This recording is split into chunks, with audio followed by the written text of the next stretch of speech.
Yeah. Good morning, everyone. Welcome to the FIP meeting, the Central Hawke's Bay District Council. We'll start with Eric here from Councillor Taylor, please. Whakatakata ki te uru, whakatakata ki te tonga. Kia mā kine ki uta, kia mā taratara ki ta. E hiaki ana te atakura, e te oi huka he auhu, ti hei, Māori ora. Apologies, we have one from Mrs. Galbraith and one from Councillor Witchman. Notify that Councillor Aiken is running 15 minutes late and Councillor Annan is online.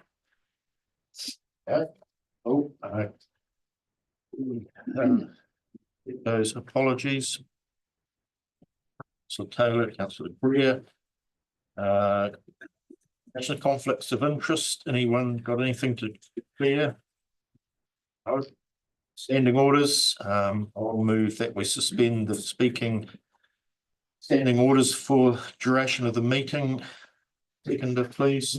Councillor Greer. Well, I've got you that close, Councillor Greer. All those in favour? Aye. Aye. Great. Minutes from FIP meeting on the 19th September. Has everyone get a chance to have a look at those? Any alterations? No. We have a mover to confirm those minutes, please. Bishop. Second, so Moynihan. All those in favour? Aye. Carried.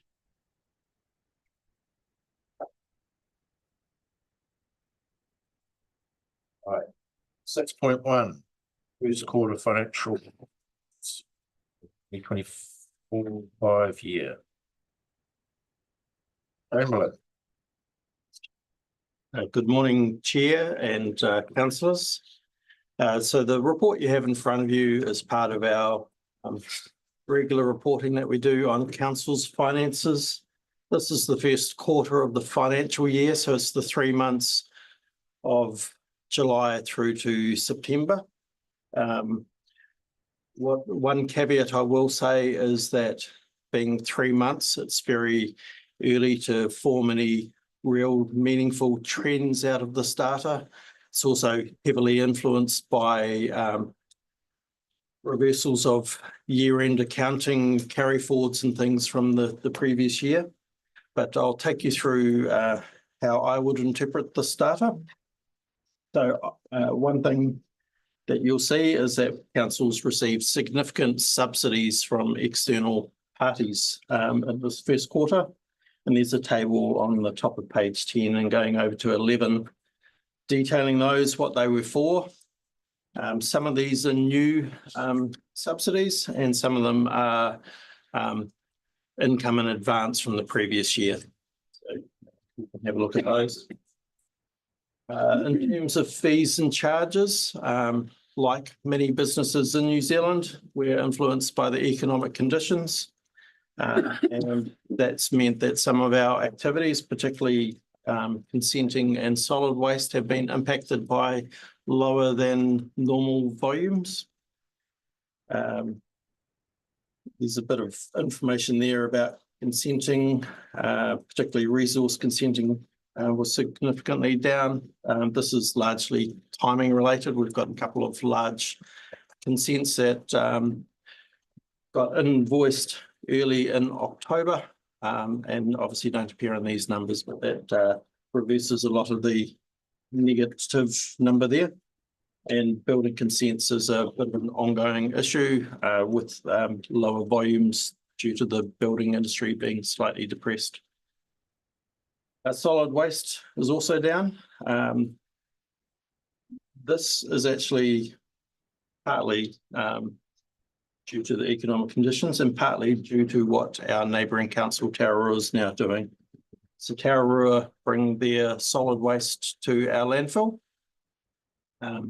However, they've got a new cartage contractor who's Martin domiciled, and he's doing the waste for Paeatua and Woodville, and because of where he lives, the cartage is being taken to Bonnie Glen in the back of Fielding, I think it is.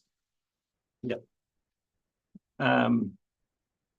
There's a few things that we're doing to try and rectify that. So it's been partly offset by some increases in extra commercial activity that we're getting through Smart Environmental. And we're also looking at how we can better use the MFE money to potentially offset some of that. And that's detailed in the report. From an operationals point of view, there's some detail there about labour and roading recovery and solid waste. A lot of these issues are all timing related, and I'll let you read through those. I won't go into those in detail. In terms of capital expenditure, again, slightly, well, quite significantly down on budget, so 4 million down. A lot of this is, again, timing. So, for example, the Waters team have been doing a lot of design work over the winter. That hasn't incurred a lot of costs, but the construction season happens over the drier summer period, and that should see an acceleration from here on in. You also see that planning and regulatory's got some spend with no budget. That's because of timing again. So last year we had a budget for purchasing a pound from the old SPCA.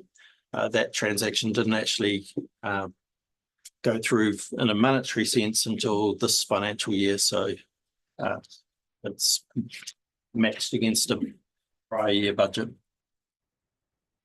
In terms of how council's financing itself, you'll see that bottom of page 13 and on to 14, there are some details about council's external debt.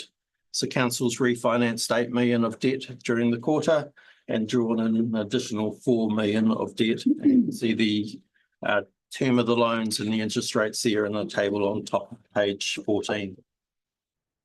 Council has also taken out a number of interest rate swaps. These are forward starting swaps, so they're not in play at the moment, but they'll come into play. I think the first one becomes active in December this year.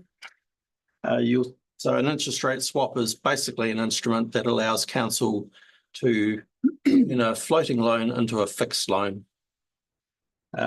These are detailed there at the bottom of page 14, but you'll see that as the interest rate markets have moved significantly with the recent OCR drops, and council's been able to lock in a number of interest rates in the threes with an average of 3.76. So that'll help council's finances going forward.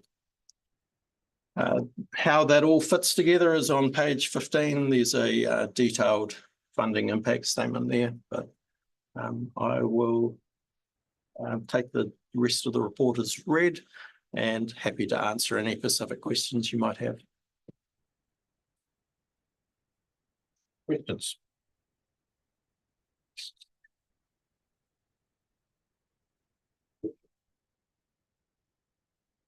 Trying to decide where I start.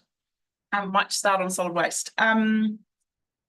So I know that we have some contractual arrangements with Tararua when it comes to them coming to the landfill.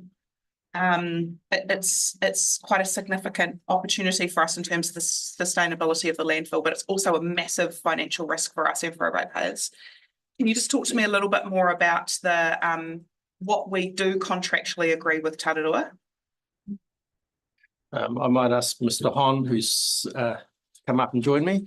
Mr. Hon is the solid waste manager and is responsible for the contract, so he will have a better knowledge of the terms and conditions of the contract. Morning. So from the contractual point of view, we have agreed on a certain price. Yeah. Tararua, although that price is significantly lower than market price, so we've kind of moved them away from that. The contract itself allows for a 6 months notice to either party to relinquish the agreement. So at this point, should we push too hard? Yes, they can come back to us with a 6 months notice and relinquish that. So it's a fine balancing act, shall we say? So I guess the other point that you were alluding to there is that the contract incentivizes Tararua to come to us through pricing, but there isn't actually an exclusivity clause, so it actually allows them to do what they're doing. I just, we need to take another look at this, because the two issues we've had in our financials when it comes to volumes to the landfill associated with Tararua have actually not been price issues, they've been volume issues. One was driving the carbon credit stuff, and now one that's driving the total volume coming in. So I wonder whether we do need to have a rethink of strategy about what contractually we do and how we operate partnerships on it. And I thought we'd have to go into it with the eyes wide open about the commercial risks of the contract, definitely. But it just feels like we've got an arrangement which actually isn't mitigating the true risks that we have to the financial sustainability of the landfill. The approach is not actually mitigating it. So I just wonder whether there is a bit of direction to try and have a refresh look at that. And maybe The financial year continuing like this is going to be challenging for that activity if we don't figure it out. maybe just through you, Mr. Chair, like Mr. Hon can probably talk. Where I've had a go in terms of he's done some financial reforecasting that paints overall tonnages. Obviously, some of the costs come down. There are some fixed costs associated with the landfill contract that we can't work around. But certainly, I've got a conversation, hopefully early next week, a more formal conversation with the CEO of Tararua as well around gaining certainty around the shift, but B, kind of what the longer, short to medium term focuses as well. But certainly, I think in terms of the longer term approach, managing the risks, not just in terms of viability associated with Tararua's contract, but actually other contracts are things that are going to need to be explored when we look at the kind of wider Section 17A strategy review of landfill and waste activity. So, Mr. Hon, I think it would be worth just, that's why you've got the floor as well, speaking to the financial reforecast that you've done. You don't need to necessarily talk to the end number, but yeah, just maybe some overview to give the table some assurance of the work that you've done in the background around reforecast. Through you, Chair. I've done some reforecasting based on the quarter tonnages we have for the first quarter, and I've projected that to where we would look to be at the end of the year. Based on what I found, we are looking at actually less than there will be a shortfall. However, worth noting that some of those costs are also tonnage dependent. So, for example, your carbon costs and your MFE costs. In short, we are proactively looking to look at options to ensure that we come within our budget, and that could be a mixture of operational, restricting operational spend, and reallocating MFE levy funding appropriately. I will continue to do so throughout the year and update as and when required. But that levy, isn't it disappearing? It's a bit of a rumour mill, isn't it? So the external tonnage, does that meet the fixed costs? The external tonnage meets partially the fixed costs. So we do need our internal tonnages as well. So when we originally budgeted, did we budget that the external would meet the fixed cost? Because if it is, we can go afield looking for externals. Yeah, so again, I've been privy to Mr. Hon's reforecast. So the sort of magnitude that we're talking about is that the budget was set originally on 11,000 tonne And I believe, if I remember correctly, it's about 8.5 we're now expecting. So it's quite a significant drop, which means that, yes, some of our costs are volume related, like carbon credits, but then there are other fixed costs like contracts with Higgins and rents of the landfill that have quite a significant fixed component and aren't volume related. And this is where we need to try and get some efficiencies in the landfill and the operations to try and offset some of this volume drop. Look at everything that we can do to reforecast this and make this a more efficient in the 12-month period is good. But look, we lifted the operational contract with the contractors out there just last year. So the reality is that those conversations might make a long-term difference. Short-term difference is going to be challenging, apart from just continuing to reforecast and monitor, unless we shift some of those bigger dials. And so the Section 17A, thank you, that's a good point of when we pick that up. But actually, our ability to plug the short-term hole is going to be just about moving deck chairs. We need the systemic change, which is going to fix this volume risk that we've got. And that's what we need to make sure we come back to. So I had thought I might put a resolution on the table, but I'm actually not going to. But I think we need to note as a committee that we have to have an action going into that Section 17A, that we lift the lid on that big stuff, because I think you're on the right track, Mr. Chair. That might be a strategy, which is we have to explore other customers around the Lower North Island in terms of getting volumes secured. Anything else?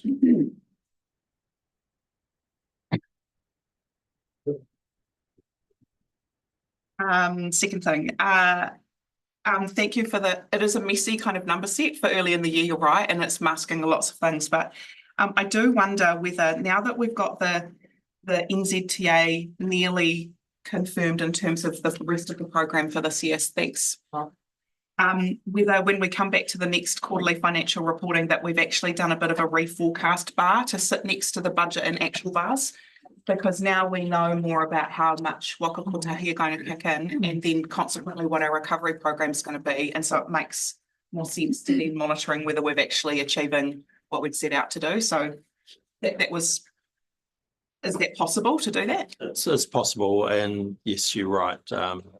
Likes of the NZTA program is slightly different to what was in our budget. The emergency FAR for the roading recovery, we've got the tail end of the 99% to deliver, but then the new stuff is at 89%. In our LTP, we had assumed 95%. So yes, there are some big levers in there that would benefit from a reforecast. Might be just an additional bar on your charts, but it could also be a separate one that just actually pulls out that roading activity, recovery activity, just to give this is what we budgeted, but actually this is the forecast based on NZTA, and this is where we've got to. Correct. Thank you. That was The only other comment I made to Mr. Chamberlain was about the phasing of the budget. No, this position where you get feed information from all different departments, and it's up to them to get the phasing right. So make it a lot easier reading if phasing was done correctly. Everyone understands what I'm talking about. Just where spend is at the right times of the year instead of doing it evenly over 12 months. No other questions? Oh, sorry, Councillor Green. Thanks, Chair. Just on the underspend of the staffing budget of 61K, just interested to know, is there a need to fill all those vacancies? With a slowdown in the business? So through you, Mr. Chair, so the slowdown in the business isn't evenly across the business. So a lot of those vacancies actually sit in activities where, if anything, we're going harder and going faster. But there are some activities, particularly in the planning area, where we are definitely assessing those. So it's certainly not just plowing forward aligned to.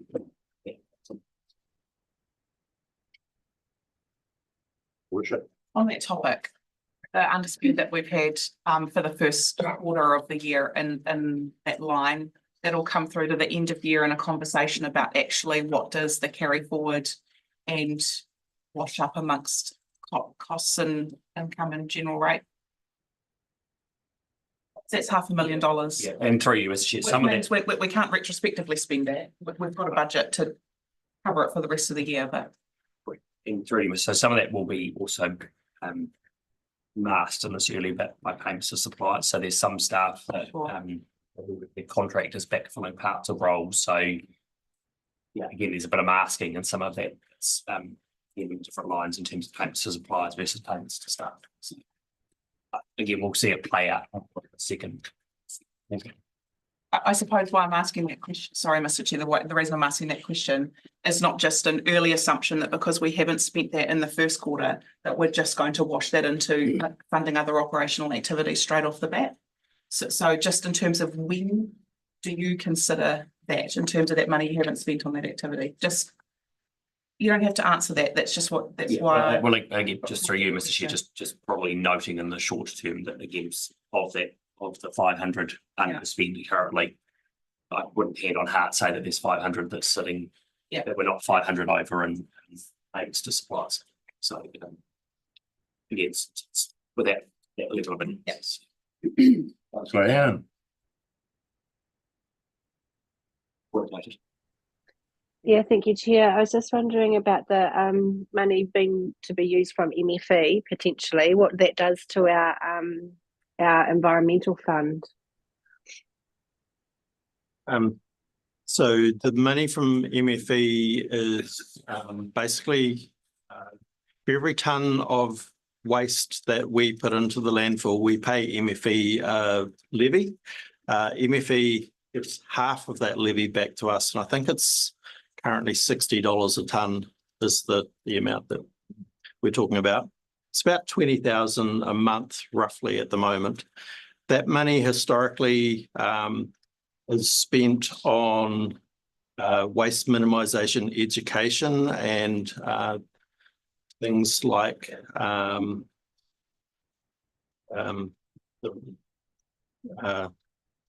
get the name of the lady with the trailer that does the composting and that sort of stuff. It's those type of programs. That's what we've done historically. MFE have slightly loosened the rules and allow it to be spent on anything to do with waste minimisation. And obviously recycling is a form of waste minimisation. So there is some discussions between Rob and myself as to whether some of that money could potentially pay for some of our recycling activities, which is a step change from what we've done in the past, but within the rules of what the current fund is for.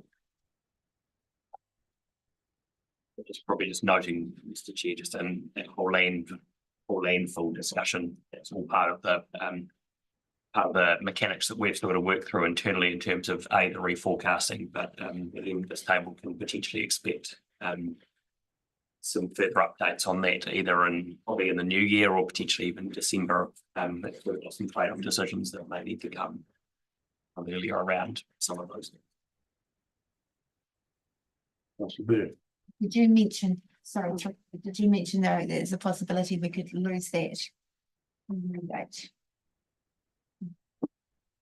Mr. Chair, there is some information and possibly a little bit of rumour circulating at a national level that the government are going to take some decisions and direction about how they actually might change the whole approach on that waste levy, and that actually it might not come back to be invested in communities, but it's all up in the air at the moment. So I'm flagging it as something that is just something we need to keep an eye on, and that in terms of finding ourselves another strategy for plugging that risk in terms of cost, we just need to be eyes wide open that it might not play out. It might, and we might be okay, but it also might not based on some of what I'm hearing. There is also, we obviously have been getting that levy for a number of years. And at the end of last financial year, there was a pool of money that we had received back but hadn't spent. And so it was ring fenced and put into a carry forward, which potentially could be spent in this year. So as well as what's happening right here and now, which is about 20,000 a month, we've also got I can't remember the number off the top of my head, but it's not insignificant amount of money that we're also sitting on from the prior year unspent. That was ring fenced by MFE in order to, that we have to spend it in the manner that they determine. Was that your question too? Yeah. You happy, councillor Annan? Okay, no further questions. The recommendation is that we note the report. Move it. Well, next report is post annual plan program and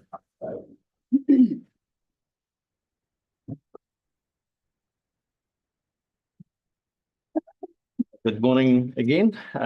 So this report is just really giving you a bit of an update on what's happening with the annual plan. So the annual plan that we're talking about will cover the 2025 to 2026 financial year, which is essentially year 2 of the 3-year plan that we adopted June last year.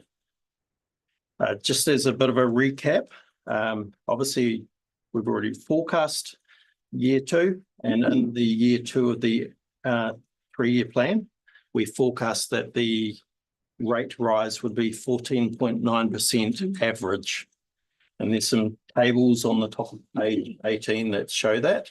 So 20.9 this year that we're in now, 14.9 the year after, 10.9 the year after that. However, the devil is in the detail, because you'll see that on the bottom of page 18, 14.9 might be the average, but it isn't falling evenly across the district. So a lot of that 14.9 is actually in water space. And so those connected to water services, we have forecast an 18.9, whereas those not connected to water services, so those that are living in the country and supplying their own septic tanks and water, might enjoy a 12.2% increase. So quite a difference between urban and rural.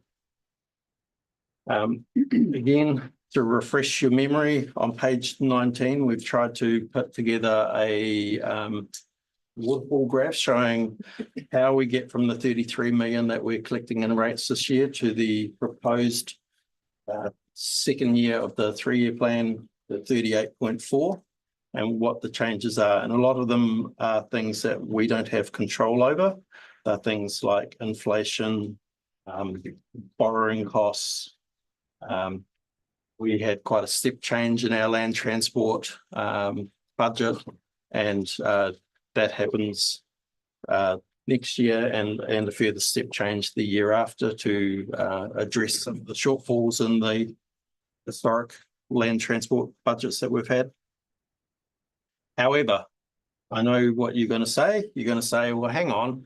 When you put the 3-year plan together, you based it on a whole lot of assumptions, and those assumptions are now out of date. And you're quite right. For example, you'll see that the second bar there, which adds about $1.2 million into our budget, is based on a CPI assumption of 3.5%.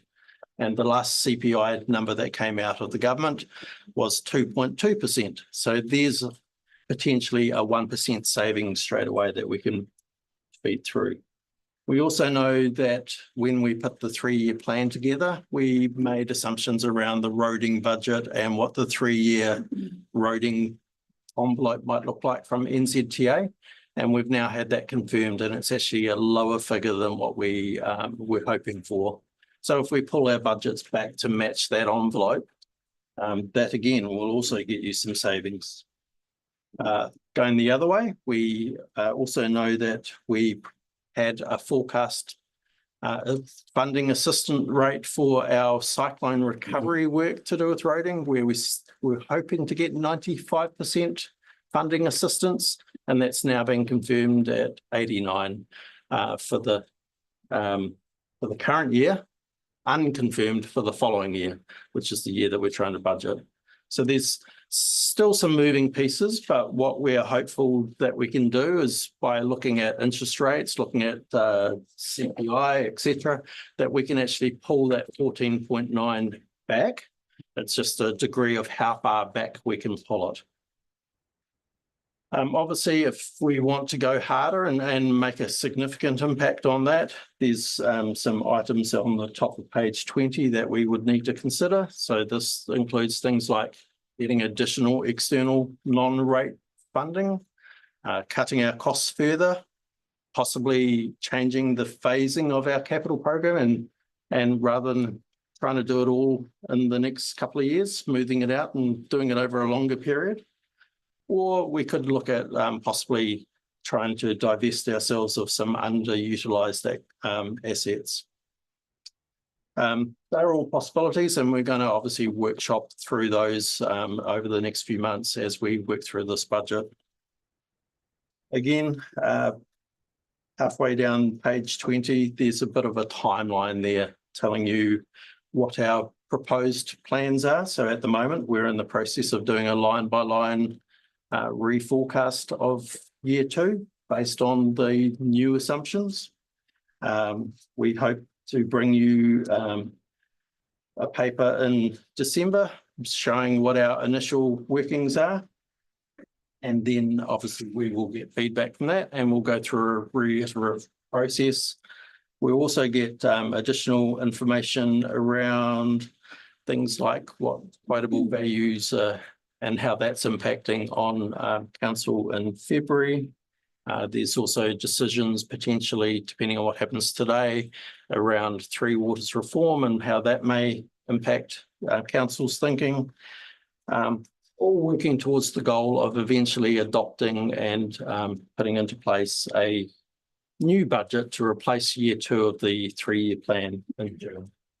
So happy to take any questions on any of that or any thoughts that you might have on changes you would like to see in the budget.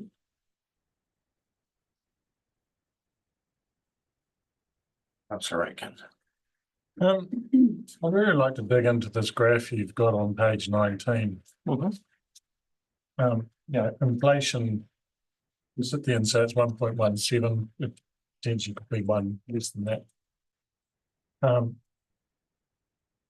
Interest rates, etc., I get that, but some of the stuff that worries me the most in this whole thing is that we've had assumptions here that we're going to carry on doing the same level of service right through. So these are all level of service. Like roading, for example, I don't see much here in Three Waters. I don't see it. Probably there. There is a significant step change in stormwater, but not because we're doing a step change in what we're actually outputting, but actually part of this year's funding is from the Better Off funding, which is a hangover from the Labour Three Waters reform. Obviously, that funding is finite and was for a single year. If you remove that, but carry on delivering the same costs, then the difference has to be met by the ratepayer. So the question I'm going to ask is, you want another $5 million in rates, roughly, Correct. to cover it. Assuming that. So why can't none we of the just say, no, assumptions- we're not going to need another $5 million. We're going to live within the 33 million. And that $5 million that we've added will just have to be cut completely off everything. Why can't we do that? Why can't we just sit there and go, like any other business, mine included, we're sitting there going, well, I don't have that money. I'd love to have that money. I really want to spend that money because we need to do that. But right now I can't, so let's just stop it. Why can't we do that? You get well, the reason that I would say is because it goes against our policy and our philosophy the whole way through of resilience in those three water space. And if we stop it, we're just increasing our risk profile. Yeah, but my discussion there is that we can slow it down to a reasonable rate increase, work within our budget that we've got, and as things improve, we can keep pushing it along. why are we having this big 14 to 18% increase? And then it drops down to 10% and less. And then in 5 years' time, 6 years' time, it's going to be less. Why don't we even it out? We've talked about this a number of times, but I just think, 18% is unacceptable. So I might have a go, Mr. Chair. That's okay. Mine wasn't good enough. No, I didn't say that at all. I didn't say that at all.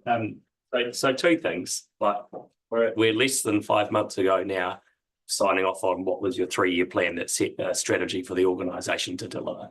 And with that, you set some really clear levels of service of what you want to achieve.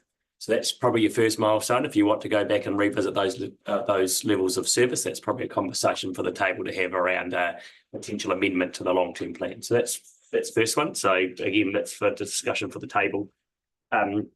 Recognising that in this budget is, yes, it's a $5 million rating increase, but in the report and what Mr. Chamberlain has already spoken to is some assumptions that have proven false in a positive way.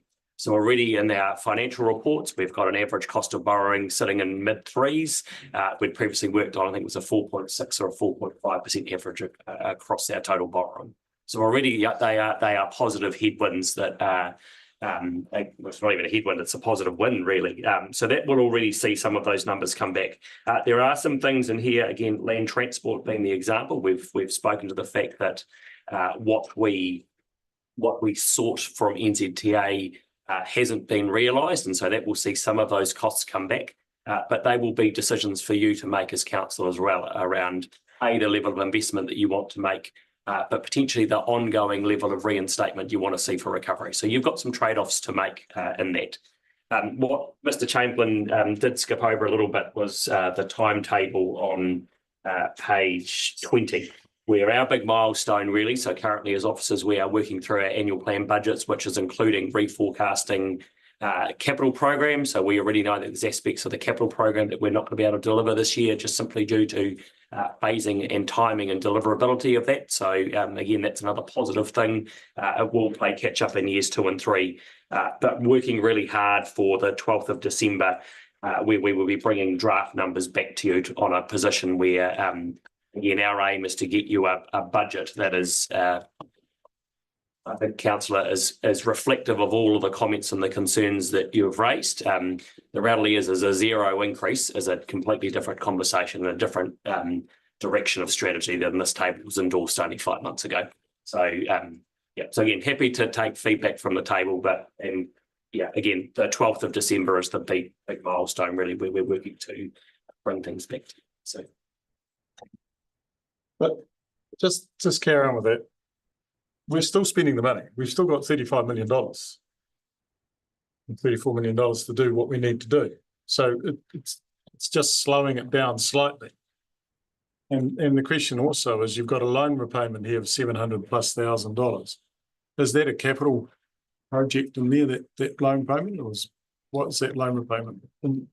So all of our loans are taken over a period of time, because what we do when we do a capital program, such as, say, a reservoir upgrade, we try to match the loan to the expected life of that reservoir so that it's paid. So basically you're paying off the asset as the asset wears out. So what we've got is built into the budget, and that 700 is just the change from last year to this year. It's just showing that actually the capital spend decisions you made in prior years, we've drawn the loan. Now we're having to add those payments on top of what we were already paying. So that's almost a fixed cost, because you have made those capital upgrade decisions and spent the money in a prior year and now have new drawn debt. I get that. The question was, what is that loan being paid back for? It's not the reservoir, because we know we haven't fixed them. So if it's a CapEx loan, then maybe we could push that out longer, because I guarantee that asset isn't at its end of its life. Can we not do that? Is there an option there to push those loans out a further term? The other thing that we've got to be mindful of these deferrals. Coming back to the table now, quite a few deferrals with a lot bigger price tag on them. I realise that, So it's but- going to, if we defer now, it's going to be that much more in a year, 2 years' time again. This loan, this is a new loan, or is this says here loan repayment? Yeah, so most of our loans are, and so about 84% of our total loan book relates to water. Most of our water assets have lives of somewhere between 30 and 50 years, and our average sort of length of loans for our water assets is about 35 years. So we're already pushing our loans out for quite a long time. I don't think you'll see, if you pushed it out to 40 years, you would see a little bit of a drop, but not a significant drop. I'm just wondering whether there's just the help. I don't know, it's actually 370, which is not going to make a hell of a lot of difference, but I'm just trying to get my head around if it's a CapEx loan, what it was for, what it was being paid back. Most of our borrowing, as I say, is related to Three Waters. Yeah, everything. 84% of our loans are water related.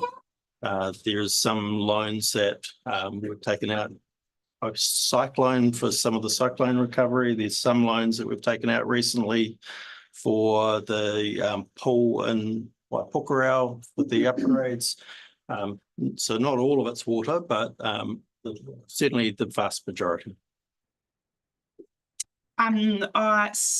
Councillor Aitken, I think you're talking about the 370 loan repayments line. I think it's absolutely a good request, which is it possible for us to get advice when we're workshopping on the budget about can we push out loan repayments and do more interest only or longer term borrowing that could reduce that on that budget coming forward? Legitimate, would support asking for that advice. I think that's absolutely great. And I think there are plenty of other components where councillors can come up with some particular ideas and questions about how we might impact the budget. Because certainly the question that I asked earlier about the staffing one, when you talk about it in FTE headcount in that diagram, has the savings that's happened in this quarter actually going to help us achieve that without putting rates up. We've got land transport conversations still to come today, and we've also got stormwater conversations still to come today. There are at least 4 bars already on that graph that we've got items today that we can influence the advice that comes back to us to get those down. So the opportunity we have to take is to get really clearly those questions on the table. Good question, and I think it's absolutely adds to the picture of how we're going to get this down. And what we as a council table have articulated to management already is that we have absolutely no appetite for the number that was in the plan for year 2. We have to do work to get it down, and that's the work that we now have to do. So really, so the question possibly is it possible for us to get some advice on how we defer some loan repayments? Yes, right. So following on from that, it's the onus is on councillors to get the requests into staff before the workshop on the 12th of December so they can come fully armed with the answers. Yes, probably through you, Mr. Chair. If we've got those, it's really today's forum and probably by Friday next week, because we'll be closing off internal budgets in 2 weeks. So that will be kind of we can bring advice back at any time, but if there are real material things around auctioneering options such as further delaying, we'll be bringing some advice back on the program as it currently sits in terms of deliverability. Well, the questions that I would like to ask are, how do we, the land transport step change year 2, how can we consider an option that reduces that based on how this wash up of activity around recovery and far rates and all of the other moving parts around land transport looks like? Is it possible to bring that bar down? I'd like to understand whether the additional FTE can be funded in a different way. I'd like to know whether we could reduce the better off funding stormwater recatch up, which effectively will double the stormwater rate. I want to understand whether the levels of service or the phasing of investment on stormwater could bring that down. Because that's a very big impost on our urban ratepayers to double that stormwater rate, particularly because it's capital value driven. Would like to see something that talks about the loan repayments and and about how we can do that. And management have already told us that there's things around assumptions on loan interest and inflation that are helpful. There's one comment I would make about loan payments is obviously we signalled in putting together the 3-year plan that by the end of the 3 years, we would be close to needing to get a credit rating. The slower you pay down your debt, it's going to stay high for longer, and that will obviously influence our remaining debt headroom in future years by slowing your payments down. And in response to that, we're talking about 372,000. That's not going to change our credit rating position by significantly much. So I appreciate the advice, but I think there's still a legitimate question about have we got an option?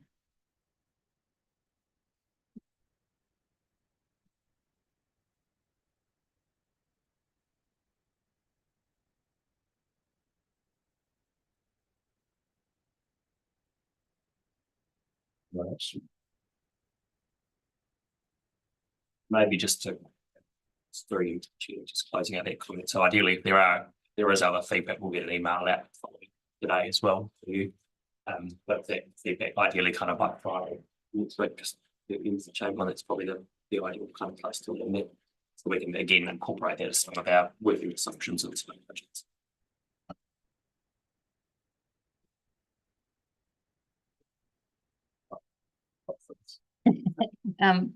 Based on that, us feeding back advice, the suggestion in here about selling underutilized assets, can we have some indication of what could be on the table there? I wouldn't know where to start with thinking about what might be able to be. There's a couple that spring to mind immediately, but there are others that I simply do not know about. Right. Is there a way to? Yeah. Thank you. Yeah. I'll just think, perennial. well, I hear about the building on the corner out here, or pockets of land and stuff that are. The only other comment I would make is, which we haven't done in the past, is loan fund some of our roading. When you think about it, the roading rate that we take subsidises the borrowing for the urban free walkers. We've got the ratio in place, and it's on total rates that we take. Loading rates are the biggest. It comes from rural, and the debt is being used to upgrade urban free walkers. So there could be a shift there to, instead of waiting for the complete roading, just loan fund some of it. Or is that for recovery, Mr. Chair, or OPEX? Recovery. Just reminding ourselves that we are borrowing for half of the $2 million contribution. Yeah, I'm with you. But certainly going forward, things like bridge replacements, you certainly could look at rather than funding everything in the year that you're doing it, taking loans like you do with the water and things.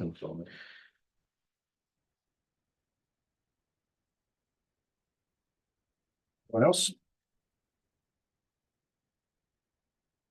All right, I think we just note this report as well.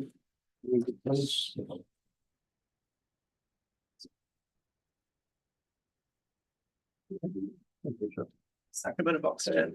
Councillor Aikins, and you spoke so much. Item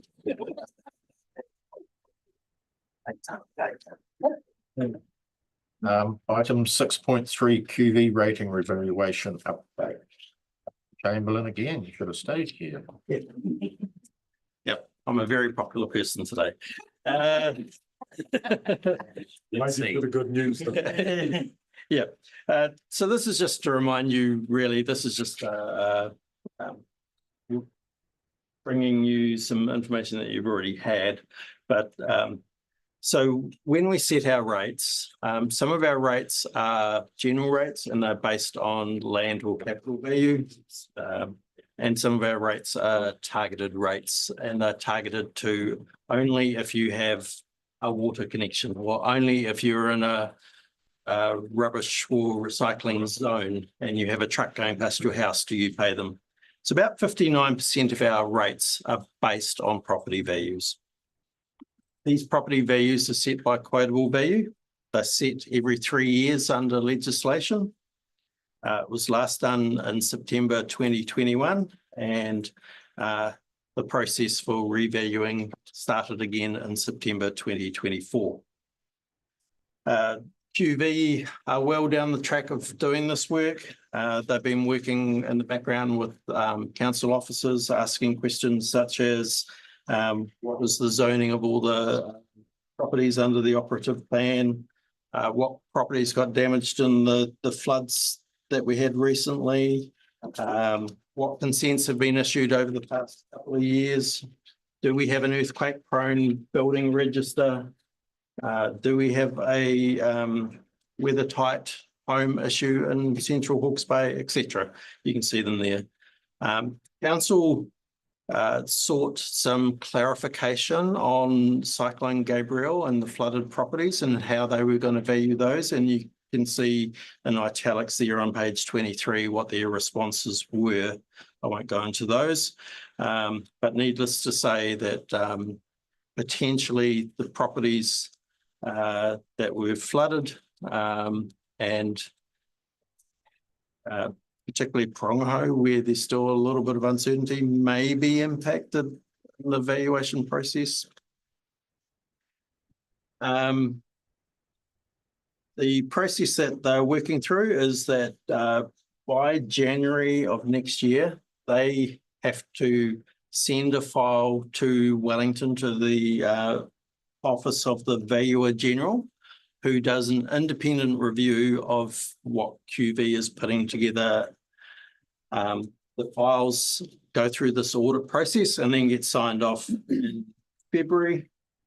By the end of February, the valuation QV will be sending out notices to the landowners saying, this is what we think your property was worth in September 2024.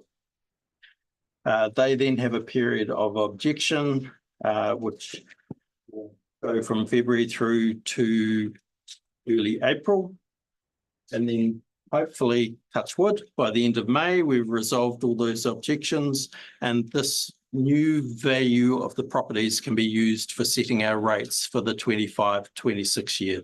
So it's going to be quite a tight turnaround in terms of having to update the values of all of our properties. So that's the process we're working through. And obviously this is all being done independently of council. So it's been done by an independent valuation company. Quotable value is then going to be checked by an independent auditor to make sure that they are satisfied. So yeah, it's a process that we use the data from, but we don't actually influence too much. Any questions? Councillor Moynihan. Yes, I remember about 3 years ago there were delays in out the new QV valuations. While talking to them, do they expect to have the valuation timelines on track? They don't see there'll be a delay this year. I know there's a short period to get the drafts into the general valuer, but there's a Christmas period as well. So it's just. Yeah, as far as I'm aware, they're on track. I actually have a meeting with QV here next week, and we'll be able to get more clarification on that. But I have not been informed of any expected delays at this stage. Yeah. Obviously, we have the flood mapping that came through from HBRC, and they had a blanket approach in the areas like Lower Waipawa. Do we see that QV will have a blanket approach to valuations in those areas, or will they look at flood affected versus non? Because I mean, there were some neighbours that were affected, some that weren't. And how is it going to happen for Lower Waipawa and Prongaho that? Yeah, so my understanding from the discussions that I've had is obviously we were asked to supply a list of what properties were placarded during the event. So they've got that list. They are also looking at recent sales data. So some of those properties will have sold since the flood. and the sale price will be taken into account, and they are looking to see whether that sale price is any different to anywhere else in Waipawa and whether they're seeing the same trends. So, yeah, I don't want to speak on behalf of the valuer, but my understanding of the process that they've been through, and they went through this with Hastings last year, is well documented and scientific. How Will that, be an individual property rather than a blanket. I think, from what I understand, areas, so they do take general trends across the district when they're doing the valuation, but where they have areas of specific interest, like these flood areas, they are going to do a more granular property by property. And through you, Mr. Chair, that'll be assessing as well the capital. So that's land value, different parts land value, capital value. It will also be just working to make sure that the assessment of the capital value property is appropriate too. So that may be part of the process. We can't influence this at all, though, can we? No, because these are all being valued based on valuation standards and being audited against those. We have the ability to supply as much information as possible so that they can get the most accurate picture as possible. But beyond that, we don't have any influence. So if I may, the first one is, do we have influence afterwards? If they come out and the owners, we have an objection period, and we object as council on a higher level if there are areas that are not seem to be right? I would hate to answer that off the top of my head. I don't know the answer. I don't know whether it's limited to just the property owner or whether we can, certainly as part of the review process, we have the ability to ask questions and interrogate the data, as does the valuer general. So that would be the period I would think we would want to do that. QV will be working to the valuation standards for us that are set by the valuer general. So that would be the primary level of assurance that we will be looking for through the valuer general. But if there were material issues in methodology, that's a large part of many of the questions that we've asked in advance in terms of how will you treat problems. How will you effectively manage particularly areas of concern that will make this valuation different to the previous valuations? Just thinking in terms of what, through you, Mr. Chair, what Councillor Byrne was saying about the hazard mapping being different from who was actually affected or not, and just whether that actually is reflected in what we see.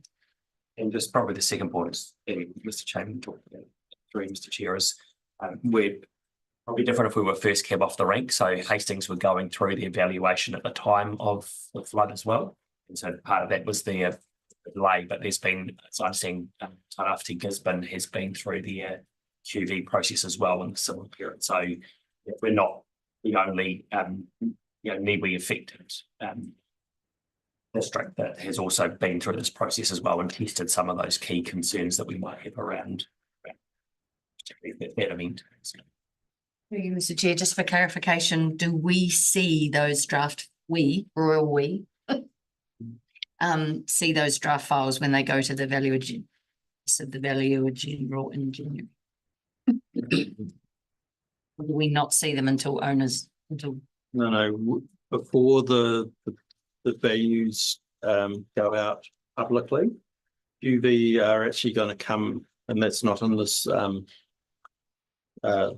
proposed timetable, but QV will come and talk to this table and give a bit of an insight as to what they're seeing. And at that point, you can ask specific questions around how they've dealt with the flood modelling, for example. that would be in between, sorry, through you, Mr. Chair, in between the audit sign off in mid-February and before the owners are sent it. So there's a 2-week period in there that they'll be. They'll be here in February to talk to this table.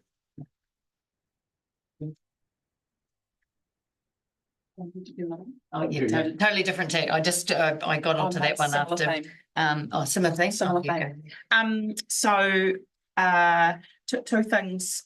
Can we base a comms approach in preparation based on what RRA has done in the past and what HDC and other councils have done in terms of responding to ratepayers and community members who are tied up in this valuation proposal categorisation stuff. If other people have gone through it, then we can prepare ourselves to help our community understand this, engage with it.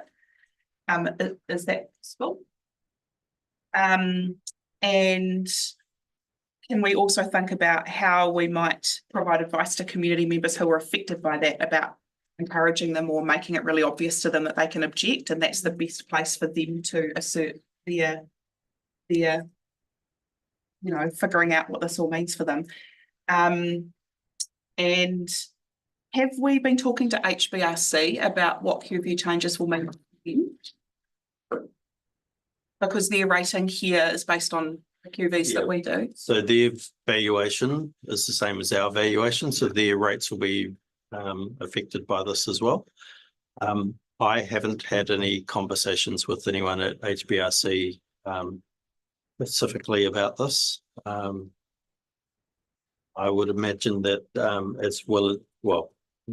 not imagine, I know that they will also be talking to HBRC and getting information from them about what they know about this district. For example, one of the questions that they normally would ask regional council is about water takes, and because obviously if you're a rural farmer and reliant on water, obviously their whole water take process influences the type of farming you can do on your property, and that then influences the valuation of your property.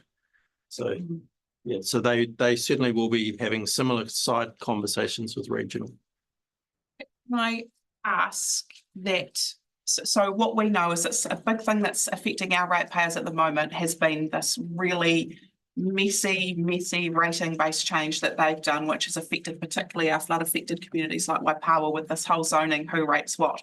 And what HBRC have said to us is that they're going to review what they're doing on that. Can we, and I'm happy to lead on doing this with the chair and with our councillor as well, but I just think it would be good if we joined dots with their staff as well to make sure that we're consistent in our approach about how we communicate and potentially advocate on that. Into the QV system, but also to our households and ratepayers at the other end of it as well.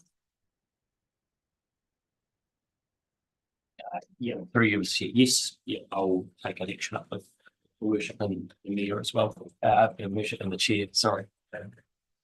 And just noting that I've previously written as chief executive to HBRC's chief executive of those as well, so we do have some follow-up actions to. It's just messy. Yes.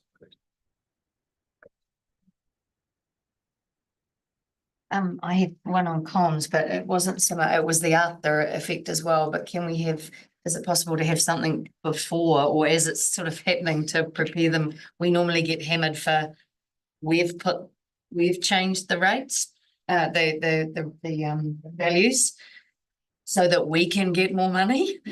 And I think a civics education there's somewhere along the line in a comms plan to actually explain how they work and why they're there, and that it's independent and that we have to then scurry and the valuation is also quite independent of us setting our rates. Our rates are set by our annual plan, which is the topic that we just talked about before. Yeah, what we use the valuation for is to work out if we need to collect 38 million as in the year 2 of the LTP, how that's spread across the district is influenced by the property values, not the actual quantum itself. through you, Mr. Chair, it also affects it that if somebody is already getting an increase and their values go up, they get a bigger increase than what we have seen in our, and it's not our fault. So what actually happens is if every The increase is universal. if every property increases by a universal amount, it has no impact. So that's my next But question. it's when you have properties that increase or decrease out of sync with the rest of the district, that's when you get a perverse rating impact, because without even changing our rates, their rates will change because their proportion of the district has changed. So through you, Mr. Chair, last time there was a swing. Yes. Are we expecting a swing? Do we know, have we got any indication of what may happen?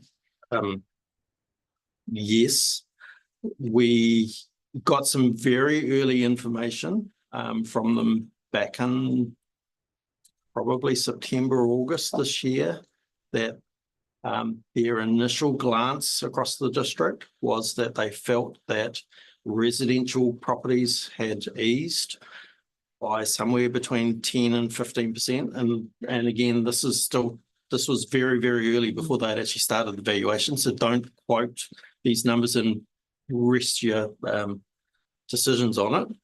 But what they were seeing across farming and to a lesser extent commercial was that they weren't seeing the same level of drop. So I would expect that from farms going up far less than residential. This time we'll see not a full correction, but a slight correction back the other way. So I would imagine that as a proportion of the district, residential properties will probably fall. And because they've got that value has to go somewhere else, it'll go to the commercial and farming. But it's only a matter of the modelling that I did based on the numbers they were telling me back in August, that only made about 1 or 2% difference. But if you add that on top of the 18%, that is material. But rural had, through you, Mr. Chair, urban was 12. I mean, rural was 12. Yeah, so again, this is all hypothetical because these numbers aren't confirmed. But say, for example, we stick with year 2 of the LTP and urban we're going up by 18% and rural was going up by 12. If the QV plays out as they sort of suggested it might, that 18 might become 16 and the 12 might become 14. So we might have an easing that's out of our control, but it might help us. Possibly. What I was trying.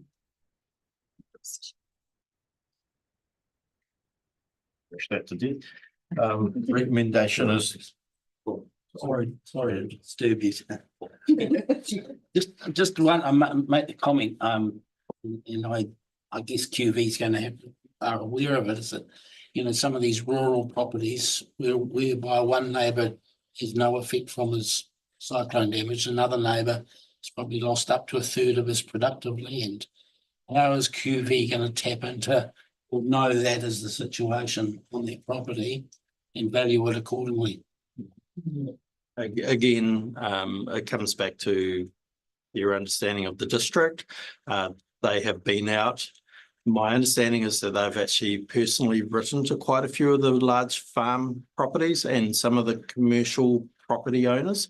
And what they're quite lucky in urban, that there's quite a lot of sales activity and it's quite easy to value, but there's less turnover of properties in the farming district and in the commercial district. And also there is the possibility that you can change your land use type.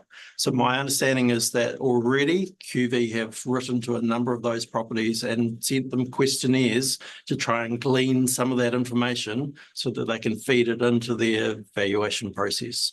Also, that's what yes. Yeah, they can object to it anyway. I wonder whether actually what RRA and the other councils in the region have done when they've revalued are going to help us answer that question. Yeah. And also asking the question whether HBRC have provided like that landslide land movement GIS layer to them as well, because that also, if they haven't, then it probably means the objection period is going to be quite important. Totally. Right, recommendation is that we note that report and move on. Burn second. All the way from favour.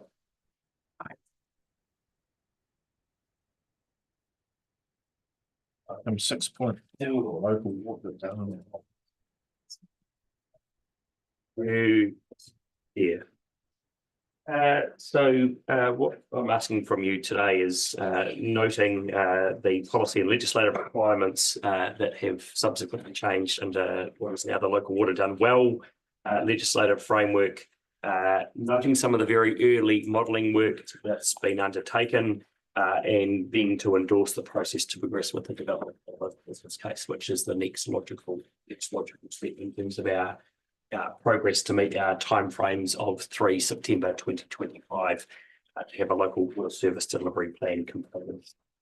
Just in opening the report, I do want to note that there was a public excluded workshop that was held last week on the 31st, and again, just speaking at a public forum for those that may be online or watching, noting that that data was withheld primarily just due to the some of the detail that sat inside it and the potential for us to need to negotiate into the future on some of those numbers that sit inside it across the Hawke's Bay region.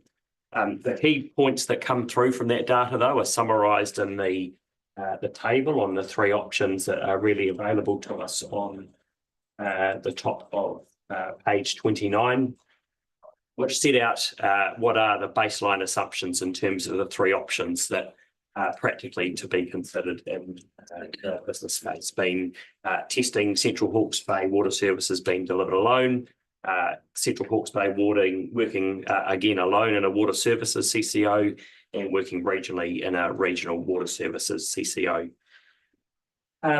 Page 29 talks about some of the initial modelling results. Again, just I acknowledge that it's at a very high level in terms of the paper, but again sets out some very kind of clear steps that we still need to work through in terms of both the economic regulation, which is still yet to be finalised, but also working through what an indicative pricing impact and pathway for that as well for councils and community ultimately, alongside things such as our ability to borrow mixed in with what will substantially be the new economic regulation as well.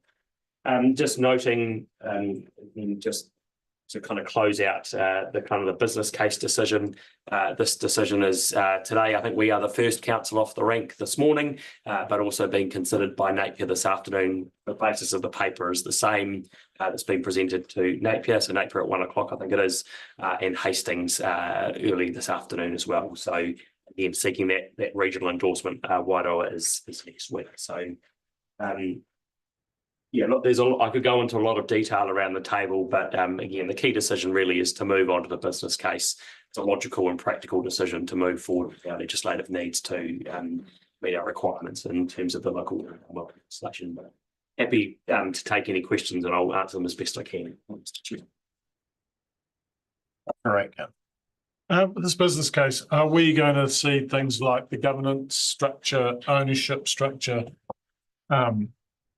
and are they going to go so far as to say things like how they deal with another cyclone, and how, say, if the whole of Hawke's Bay is nailed like we were in Gabriel, is there going to be some agreement that each area is dealt with, or is it going to be just could be, because Hastings and Napier, the biggest area, they'll be the first ones. We need to make sure that sort of the agreements are met. The other one is with the growth in Napier and Hastings with their housing and that, is this structure going to actually be funding that growth and to the detriment of our smaller councils like Wairoa and Central Hawke's Bay? We're going to have an agreement on how that has worked, because I just feel that if this water body is being pushed to do all this capital works to get all the infrastructure in the ground, we need to have an agreement to make sure that Wairoa and Central Hawke's Bay is not left out. The councils can do it. There's something, in 30 years, I want to actually see, what happens, for example, if Hastings and Napier can't discharge into the sea. What is going to happen there? Because that's a huge cost. And we haven't looked at those sorts of things. And I think those are some of and this program needs to be looked at, because right now I'm sceptical because it's such a high level. And we know we need to dig in, and this is what it's going to do. And those are some of the things that I'd like to see questions answered. We're not going to get definitive answers, great answers, but at least we can have some sort of talk around what is going to happen. Right on, Councillor. I've made some good notes for inclusion in the business case, and I think you've answered some of your own questions there. So in terms of, we won't be able to get definitive answers on all of those things, but there'll be things that need to be considered in the the development of the business case. And just working through again on the assumption that we even regionally get through this decision today, they will all be part of the factors into the business case. The real focus to date has been on just the financial modelling to actually just ensure, like, does it actually work? With now, and again, every council will have a different view about the key things that are important. There will be an opportunity or multiple opportunities for this table to input into that as part of the business case development. A lot of the things that we'll be looking for will have different drivers in terms of the objectives that we want to achieve. But it won't just be necessarily about the numbers. It will also be about our ability to deliver, again, to the point you've raised, Councillor, about how do you respond in times of cyclones, and how do you appropriately prioritise investment for things like growth and other. So, look, today's probably, again, a really key point where regionally we've got to get across this next phase of moving to the business case. We might find today there's a discussion that's not quite to be loose, but determining anybody's decision, but we'll see what comes today from the other councils as well. So just follow on that, so then we will have, if we agree to this business case to go forward, then as a council, we can have some input into some of the stuff we'd like to see into that business case going forward at a later date. I've got a suggestion for a next step that might help that, but do you want to answer the questions first, and then I'll come back to how I think we could help that process? So it's just basically that. The way I see it at the moment is this is very high level. And the next year down, we'll be looking at things that, it's me, like efficiencies and harmonisation and those sorts of things. And then if we get past that hurdle, then we look at after our own well-being, questions that you're asking now. But at the moment, our destiny or our fate is in our own hands here. We can make decisions on our own assets. If we don't proceed now, that's going to be taken away from us. Yeah, I agree with that, but it's just, and I'm not saying we're not going to do this. I'm just going to make sure that we have the ability to influence what this report gives us. Just through you, just to kind of segue the next steps through here is there's basically a gateway in this decision today across the other councils, where from here now we've got a draft timeline and timetable that's been put together, but I think there would be benefit again as part of the business case is actually and certainly I've got an expectation as we're building that process with the team delivering the business case process, is what are those opportunities to be clear about what are the objectives that we want to see delivered from a central Hawke's Bay perspective, and what are some of the higher order regional things that we need to do as well. So I've certainly got an expectation that will be part of the process of building the business case, so we can really articulate what we need from a central Hawke's Bay. And just one other question, if you don't mind. What happens if Nate says no? I will bring it. I'm using Nate as an example. It may not be Nate. Bring advice back to the table. Assume best intent. Councillor Annan.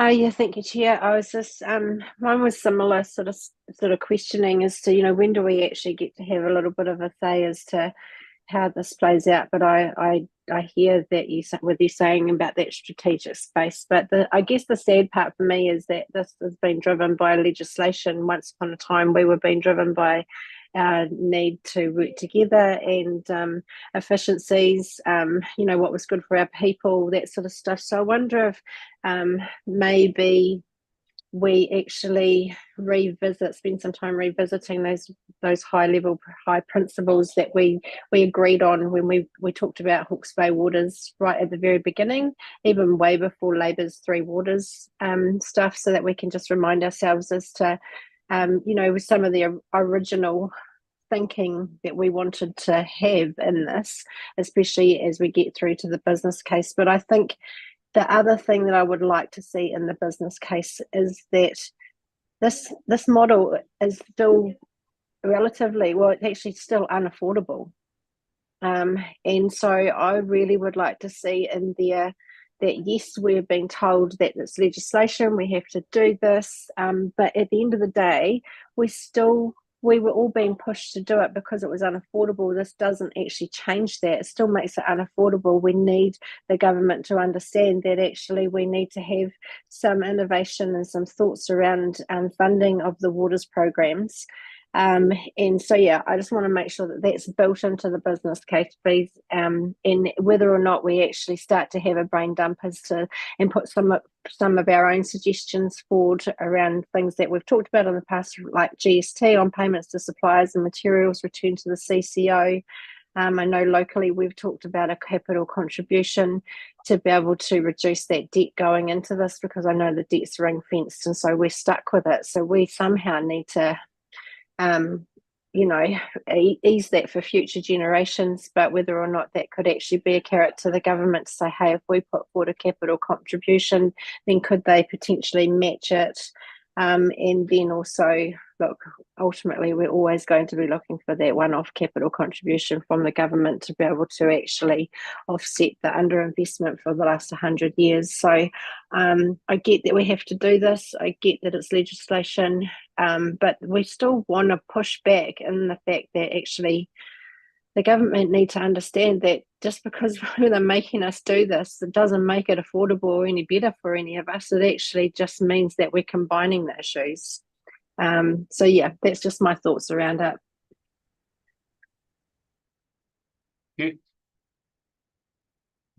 Yeah, I just actually wondered whether, I'm absolutely, in terms of the decision on the table today, I'm totally in favour, because the reality is if you do a risk assessment to our business, the key mitigation in our risk management plan is that we've got to do this work. That, so it's a no-brainer. We've got to move forward.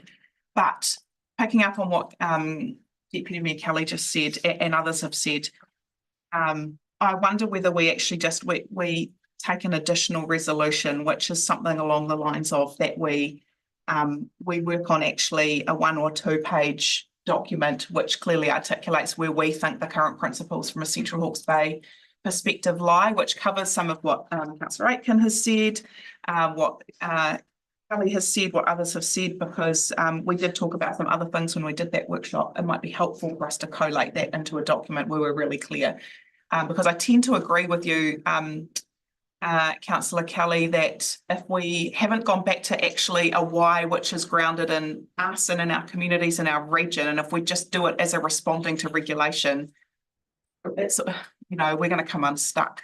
So I think there is a piece we can do here. It doesn't have to be a huge piece of work. It's actually just collating our thoughts into a coherent 2 pages of what's important and what we're looking for. And I think that could be an additional resolution today that will help Mr. Tate and his team too, not trying to second guess us. We can actually get it in writing.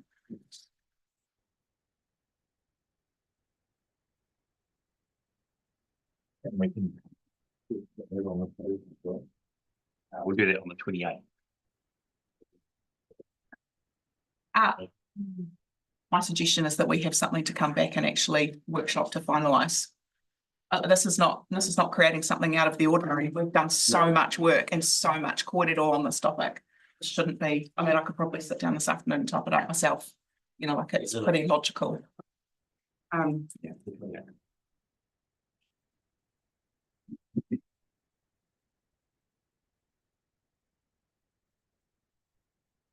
I'm just thinking, it's endorse the process to progress with the development of a business case, which was the recommended option. And that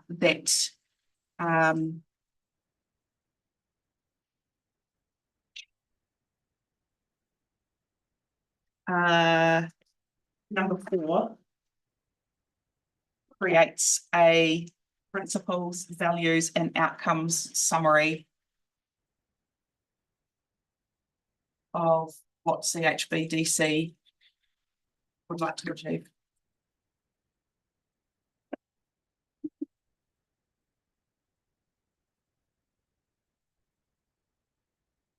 So principles, values, and outcomes. In this business case. We need to add that in there. We need to see in this business case. Yep, that's fine. Yep. Any other questions? Well, I think it's a valuable addition because we heard in the kahui the other night about if you've got your principles and your values laid out, and your bottom lines and what you want, then it's quite clear where the direction should be and what your stopping points are or it's a valuable addition.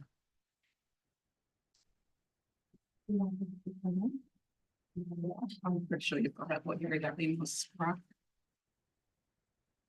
So I can move for All of if those? you want. Oh, that's good.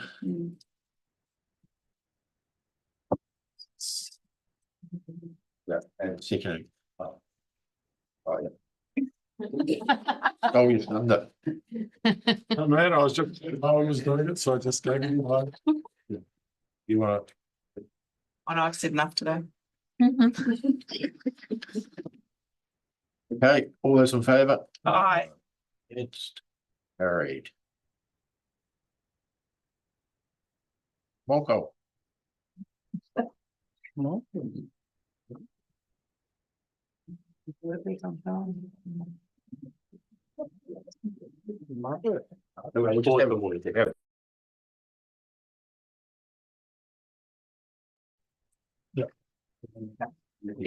Yeah, back at 2022, 12 months.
Point five, big water story status report.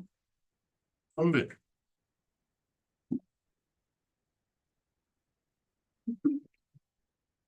morning, councillors. So yes, just presenting on the big stormwater story key project status report. Noting that this is the first time this report has been presented as a standalone item. Obviously, it used to be presented in conjunction with the regular recovery update. I'll quickly work through kind of the content of the report. Loosely following the structure that the report is set out in, dealing with operational, procurement, capital works, and of course our overarching strategy. So in respect of our operational program, obviously there's an increased program to be completed this year, step change as outlined in the 3-year plan. We have been able to utilise some of our existing contract relationships to get that work started, generally with a focus on smaller drainage channels as cost and lower risk work. It has consisted of both vegetation clearance and bed excavation works. More major excavation works are being completed under the bank stabilisation project within the capital works program. There is a table on page 48 in your agenda document that demonstrates that we are on target to achieve the service levels that were indicated within the 3-year plan, and particularly within the consultation document. Pleasingly, these works have to date been delivered pretty cost effectively, and as noted in the report, a procurement approach that aims to provide some opportunities to some of our small and local contractors is expected to continue this and ensure that we can deliver that program cost effectively. I will talk about the procurement and note that this does reflect the comments that were made in the deliberation report, the trade-off area 3 of the 3-year plan, where we did note that we would come back to this table with an update on how we intended to deliver that increased work program. Obviously, the approach to utilise small local contractors does enable us to deliver on the expectations that have clearly been set at this table across a number of conversations and a number of activities. We do aim to remove some of those traditional barriers for those, allowing them to build a track record, build their capability and their capacity, and obviously in the future to potentially undertake sort of increasingly complex works for council within the district, or of course other works within the region.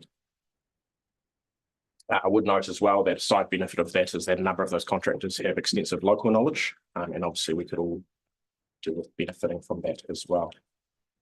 Within the capital works program, much of the focus through the first quarter of this year has been on planning the projects that were identified within the Becker Quick Wins report, and obviously looking to move those through into a construction phase. And you can see from the program again within the report that we are making progress and looking to move a number of projects into construction early in the new year. In respect of the strategy and acknowledging a bit of a slowdown in this space, there has been a targeted approach to get the operational and capital programs commenced with a view that we want to encourage the community to have meaningful engagement with us as we talk through our strategy. That strategy obviously will shape how we manage stormwater into the future. And it was felt that we need to slow that work down in order to provide community confidence that we were actually delivering on the program that was set out in the 3-year plan. Pleasingly, with that now, with the confidence level in that increasing, some more meaningful engagement is planned. We expect an invite for a focus group meeting to be released out to those members within the next few days, likely for an in-person meeting to be planned towards the end of this month, early December. And obviously we continue to work with our external consultant partners or technical advisors on the content of what those discussions should look like, and ultimately helping us guide what that strategy should entail for future of stormwater management for Central Hawke's Bay. Other than that, I will take the report as read and happy to answer any questions.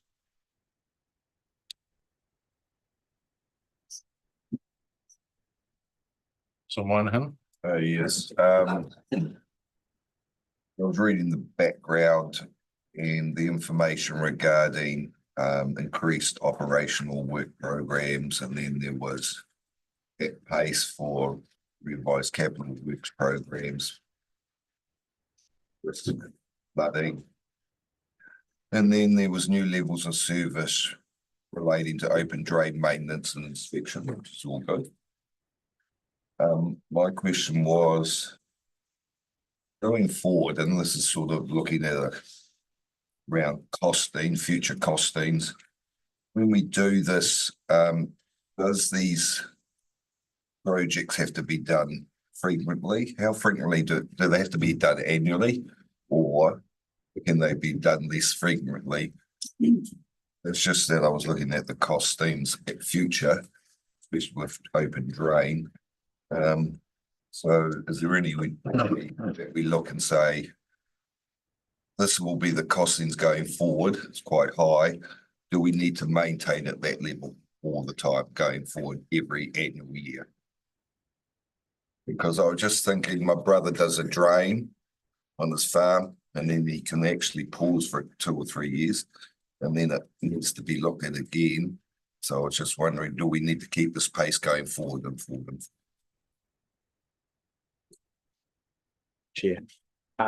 So there's a couple of different components there. Obviously, with I guess the increasing weather events and the focus that has been brought to the stormwater network, we do have to acknowledge that maintenance on some of those drains historically hadn't been performed as regularly as it should have been, and therefore some of the works that we are undertaking or have already undertaken have been what I would probably categorise as corrective maintenance. So more significant works to get those drainage channels back to the level of service that they were originally designed to deliver. The other component to our program is of course what we would normally call our operational program, and that's generally speaking preventative maintenance. So that is the more regular component of work where we on a regular basis, and the regularity will depend based on which specific case we are talking about. So obviously our major channels may get more regular maintenance than some of our smaller channels, and that is obviously necessary to ensure that those drains continue to deliver the design level of service. We have a number of areas within our district that don't have a high design level, and therefore obviously that maintenance is critical to ensure they perform as best as they can. Hopefully that answers your question. Well, I was just thinking going forward. I know it's really important because it has been forgotten in work schedules going forward to keep up the upkeep. But I think so we don't forget about them. But I think sometimes we don't need to go at that fast pace every year. I'm just thinking of the cost saving perspective. Through the chair, if I could, I think, sorry, what I probably could add to my statement is that program will start to become less corrective maintenance and more preventative maintenance over time. So we will phase that out as obviously we perform the corrective maintenance, get those drains back to performing how they should. And obviously the preventative maintenance, generally speaking, is more cost effective than some of the heavier corrective needs. So the program should kind of taper to performing maintenance. Just through you, Mr. Chair, just to add to that, once we kind of get into the regular, preventative maintenance, we'll start the true cost is of maintaining that level of service. And I would expect that once we've got that down to a steady state, I would expect that to be reasonable Going forward for budgets. Yeah, that's right. Thank you. It's great to hear that you've reinvigorating the focus groups again. And we know that the people that are on those focus groups are the people that are interested in stormwater. So that's fantastic. But I'm just wondering, what are we doing to engage with the people whose private network interacts with our public network that aren't actually engaged and are still doing things that are affecting our public network? for instance, the floodgates, or not having floodgates, having fences that actually hold up and dam our network. So yeah, what are we doing here for people that aren't focused? Yeah. So there's two components to that. So obviously one of our level of service is an inspection of 100% of our network annually. Obviously through that inspection process, we're able to identify those cases where somebody's actions either within, regardless of, to be honest, whose area it was within, but somebody's actions are affecting the ability for our network to perform, and obviously address that with those people. The second part is that we do have an educational campaign, communications campaign that's expected to roll out this month.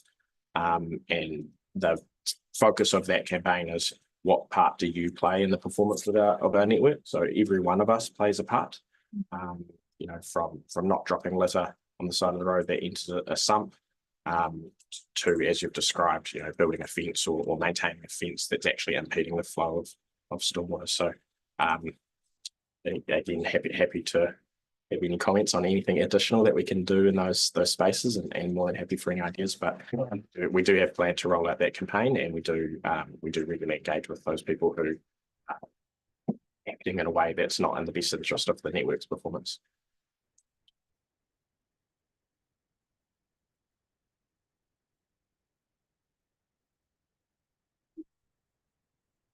Just that good question, Councillor Byrne.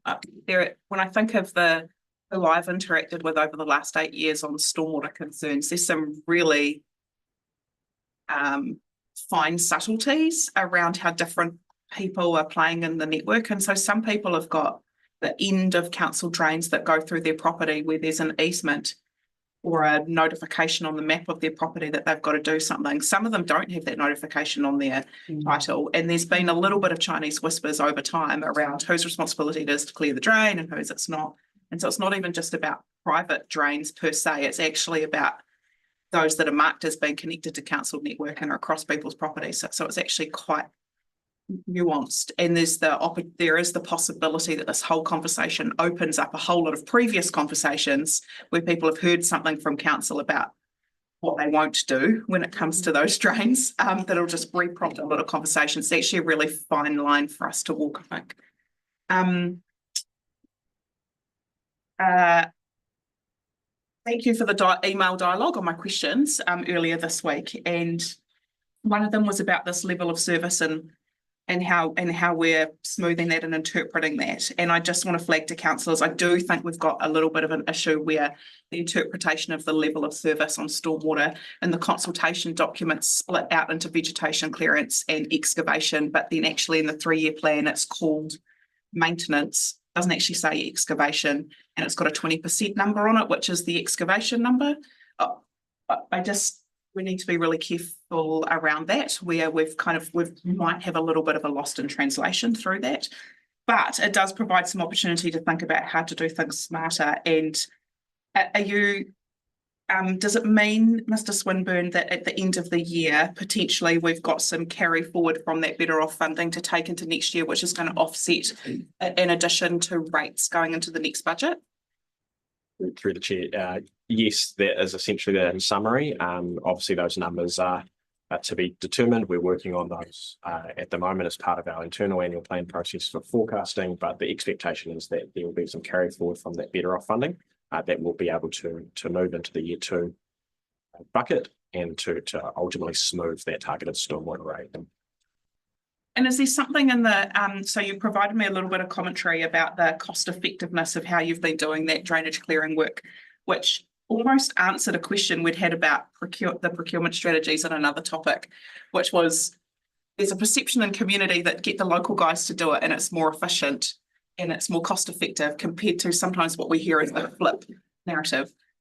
So is there the opportunity from the learning of what you've done in this activity to help in the local procurement stuff and the other activities? Because it sounds like a positive story. Through the chair, absolutely. Regularly share learnings internally, but yes, and as noted in the report, we will be undertaking a upcoming procurement process to try to engage with our small local contractors.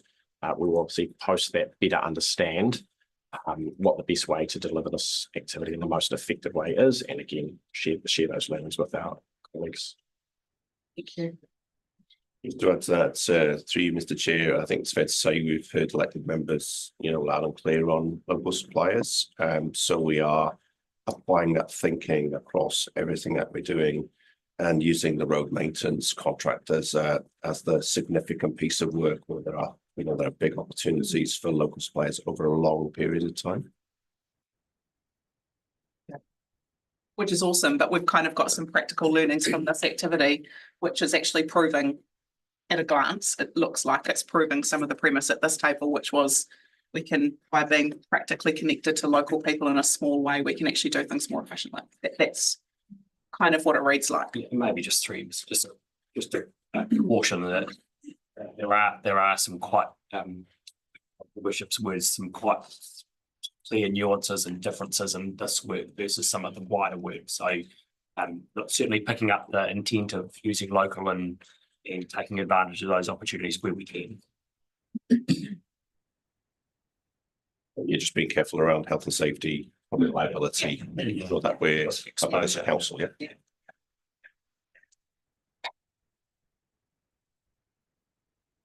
So, recommendation is to note the report.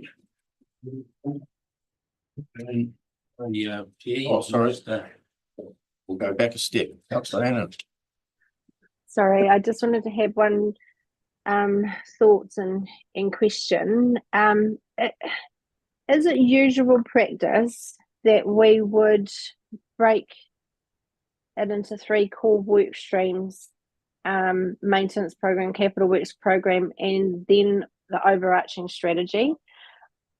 Like, I get, it just seems a bit backward. Wouldn't it be better to have developed an overarching strategy, meet with community expectations, all those sorts of things, and then work out where the capital program needs to go and then the maintenance that follows? And that's one question. My second question is, we've already been paying for maintenance. Admittedly, it hasn't been done. Why is this extra investment going in to maintenance? I would have thought that it would have been going into ensuring innovation and change so that people who have experienced issues in the past won't experience that again. Right. So, would you like me to answer the first question? Take it, right. You go then. Sorry. All right. Through the chair. So in respect of the first question, in terms of potentially, I guess, it being broken down in a report, everybody has their own way of doing things. Practically, breaking down an activity into those kind of categories, I think, is fairly normal from a management perspective. Yes, we would have loved to have had an overarching strategy that clearly defined where we expected our stormwater network to go, and unfortunately, the circumstances didn't allow that. What I would note is that we do have what we called, and working through the recovery process, strategy iteration 1, which was essentially work that we did in conjunction with some of our technical partners to focus squarely on flooding risk, which was obviously fairly topical. And that was presented through to this table, obviously within those regular recovery reports. The quick wins report was the byproduct of that strategy iteration 1, and it sets out high benefit, low cost capital upgrades to mitigate flood risk. And that is fundamentally what our CapEx work program has been based upon. So I guess in respect of that, yes, we would have loved to have had a strategy that was fulsome and thorough across all components of stormwater management, but the necessity has been to build a program that mitigates flood risk. That also has included the drains operating as they were originally designed to operate. And then obviously concurrently, we are trying to build that picture for what this activity needs to be managed, or how this activity needs to be managed into the future, and what the community's aspirations are for stormwater management. Again, hopefully that answers the first question, and I'll defer to Mr. Tate to respond to the second. And just probably building on Mr. Swinburne's comments, that again, recognising that the original approach was strategy, plan, fund, deliver. And again, Cyclone turned that all inside out. So certainly on the funding components as well, that was a large part of why the operational expenditure wasn't delivered on, because again, there was an approach that we would strategize, we would plan, fund, deliver. We've got those a bit out of sequence. What that operational funding did do, though, was pay down debt related to stormwater infrastructure upgrades. You remember the upgrades we did on the helicoils and Jellicoe and other streets in Waipukurau. That additional rating funding at the end of the 2023 financial year was used to pay down debt relating to the stormwater activity. So, so yes, there could have been some operational funding that was put directly into maintenance. I think the word forgotten was used at the table before.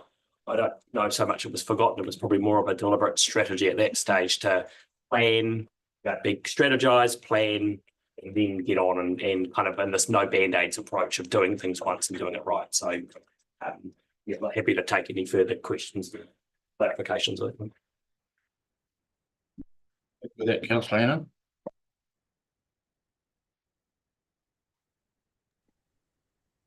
Anna. There were, in my mind, 3 main areas of stormwater focus and that needed strategic focus, which is Waipawa, the main one that goes through Waipawa, and there's 2 in Waipukurau. What I have been looking for in these reports, and I see work being done. That's great. What I'm looking for is, which I haven't yet been able to find, is that river to top of the hill where all the stormwater is gathered and then flows through all of these properties. What that strategic overarching approach is. So, and I'm not going to probably get, I'm not asking for that today, but I just want to put that out there that myself and probably a number of other people that live along those paths, that's what they want to see. They want to know what the plan is from the where it hits the river to back where the first drop of water goes into a stormwater network, and what the overarching plan is from there to woe to go. And then, so I think, and that's around education. It's obviously around people's private drains, how that's managed, what's the bylaw that's attached to that to be able to actually enforce these people to do something about it. And if they don't, what's the consequences as far as fining or getting the work done and that work gets attached to their rates. Those sorts of things is where I'm sort of hoping that we'll head over the next year, and that's the kind of advice that we need. I'm hoping we'll get back from our officers, based on what our consultation from our community is telling us as well. So I'm just putting that out there. I haven't seen what I'm looking for yet, but I'm confident that we will get to see it as time goes on. But as we've always said right from the start, when we adopted the 3-year plan, we've only got a year to really prove ourselves in this space, and I think this is a really good start. But we'd just like to see more of that overarching, wider strategic one, especially for those 3 main drains in our 2 main towns. Yeah, through you, Mr. Chair. I think Councillor Anand, I think you've articulated that really, really well around. We need to take a system view. From the first drop to the river, and going back to Her Worship's comments around private drains, kind of understanding, where the constraints are, where the maintenance issues are, what needs to be enforced, our approach to enforcing that. So that's what you will be getting coming at you is that kind of system-wide approach to maintaining and operating and improving. Well, those plans will be developed as you transition from corrective to preventive maintenance, though, won't they? That's correct. Basically, what we're doing at the moment is I would call it like a no regrets, maintain, corrective, preventative. We know these are issues. We're getting on with that work. In the meantime, we kind of come up with a system view. The system view will get better and better over time through modelling, but also real life experience as well.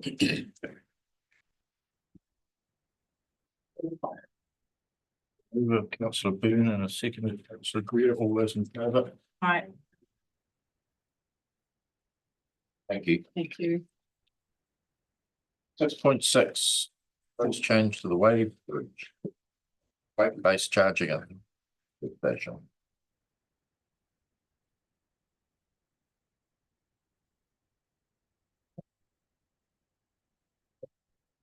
Good morning, Mayor Walker, Deputy Mayor Kelly, Alan, Chairperson Mugridge, and councillors. Today I'm here to present the proposed change to a weight-based charging system at Pukurau transfer station. Paper. Purpose of this paper is to provide the necessary information for this committee to consider changing the pricing structure for both general waste and green waste, and agree on the implementation date. We've recommended the implementation date to be Monday, the 9th of December. So just a bit background, during the 3-year plan deliberations, officers committed to return to council for a decision on the change in the second quarter of the financial year, hence the paper. The paper starts by outlining the background and touches upon the rationale for the change.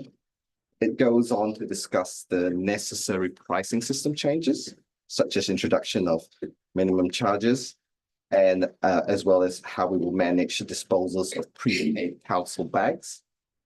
It recommends a new weight-based price with 2 products.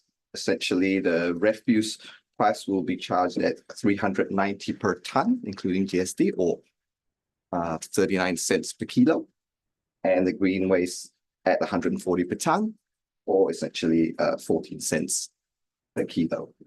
And then the paper then goes on to compare these prices, recommended prices, with other neighbouring councils and their peers. We are on the lower side. It goes on to provide a snapshot on how these new pricing will impact our current customers. Going on to, based on the analysis showing that 60% of our customers who are the smaller waste producers will probably pay less, and 40% of the customers, the larger waste producers who are mostly commercials, will likely pay more. The paper then goes on to touch on other relevant matters, focusing on the benefits of the change and operational challenges, and the plan we have to manage those challenges. A high-level risk assessment is then presented with mitigation measures. The paper then discusses how the change aligns with the current council policies, notably the current waste management and minimization plan, and how which aligns with our environmental and sustainability strategy. Finally, the paper weighs up recommended options against other possible options that we considered. I take the paper as read and happy to answer any questions. Thank you, Mr. Hunt. Good paper. Spells it out perfectly. Question.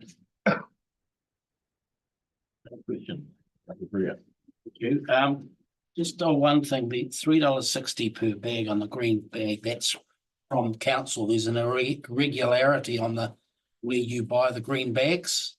So you're refunding the price of the bag at the council, rather than the other supermarkets that are selling them.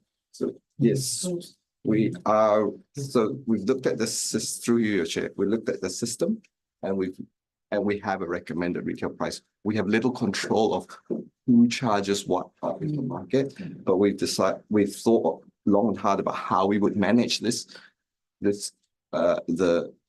cost of the prepaid bags, and it feels fair to charge it, to give the discount at the $3.60, because that's the true cost, or should be the true cost to the customers. It's our recommended retail is $3.60. It needs to be there somewhere in the pricing that the public sees, recommended retail. Okay. I'm slightly amused to see that we at 390, anyone else is considerably higher. and sort of want to know why you've come to that conclusion. And I'm not sure whether I should be diving into this, but if actually, because now we know what a ton costs to actually get it to the landfill, by the time you're taking carbon credits and the truck and everything else, how much profit, should I not even ask that question in front of an open forum, is there at that price, or is that break even at 390? The 390 price is based on analysis of what it costs us to run the transfer station and the price we have to pay at the landfill. Just for to clarify, when you say higher, you're talking about Tararoa district? Well, everyone else is higher except for Horowhenua. So remembering that Tararoa, through you, Mr. Chair, Tararoa bring their refuse to Central Hawke's Bay, so have the base cost plus the cost then to operate their transfer station. I'm just curious why, because I know what it costs for me to dump rubbish in Auckland. Yes. And I'm just curious why we've come to that figure when others are higher, and is that figure actually covering our costs, depreciation and landfill and everything else? So the 390 cost for the waste covers a portion of the transfer station cost and all of the landfill cost. It does not cover it all. The 390 pricing structure is also considering a step change. We are moving from what was a volume-based price to now a weight-based price. So we're trying to balance that change, but it opens up the opportunity in the future to move those prices closer to the true price of disposal. Just quickly, you did say it doesn't cover the full costs. Transfer Of the transfer station. But it will provide, it has a net positive financial impact on us.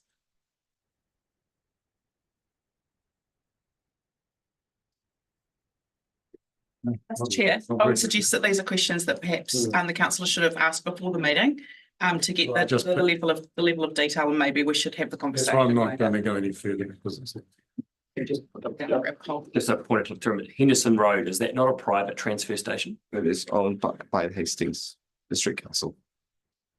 It's a joint venture between Hastings and Napier. Oh, sorry, Henderson Road is Hastings. The actual landfill is a joint venture between Hastings and Napier. Okay. Just a question about the green waste cost, because and it's great to have this table, and if it gets approved today, then I'm going to roll that table out every time somebody argues that it's so expensive to dump in Central today. But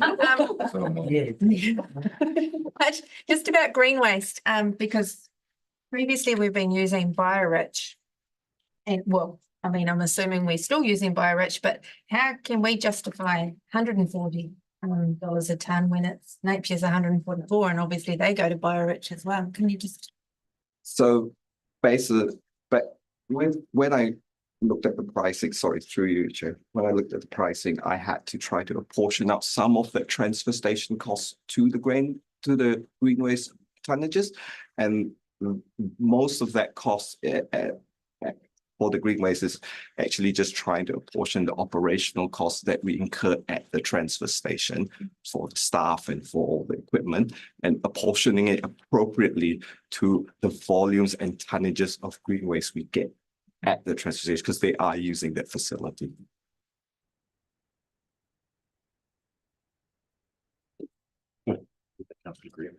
Just on the communication before we proceed, the commercial clients are taking an increase. Are we communicating with them already on the price increase that they're going to endure?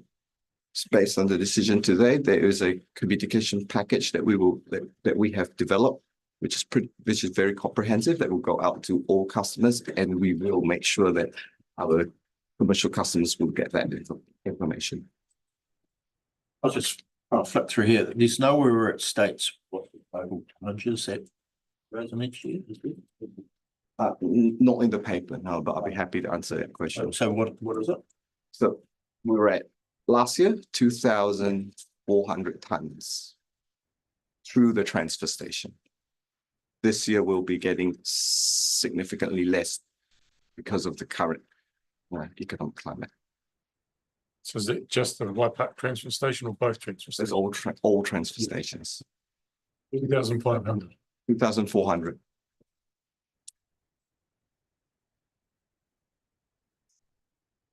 Yes. Thank you, Mr. Chair. I've got a question about the risk assessment, and what happens if the Weybridge power supply is out. I'd just like a bit more understanding of what the backup mitigations are through the business continuity plan around critical spares, or how far away the service contractor is, or have we thought about those things, or the maintenance that's going to minimise that issue? Yes, we have. Through your chair, we have a arrangement with current Weybridge, the Weybridge supplier, have those spares. In the event we do have those cuts, what we will do is simply revert to the volume-based pricing that will still be available for Porongahau, and that is how we will manage the situation. Thank you. Anyone else? Yes. Just a matter of clarification in my head. Going back to the conversation that I had before about the price, whether the 390 is right or not. Just a clarification of process. So we confirm this now at 390, but it still comes up as our fees and charges before the rates are struck next year. So at that point, we could put it up depending on what the 6 months have been like. Is that? Through your chair, that is correct. Oh, this is the same. Cool, thank you.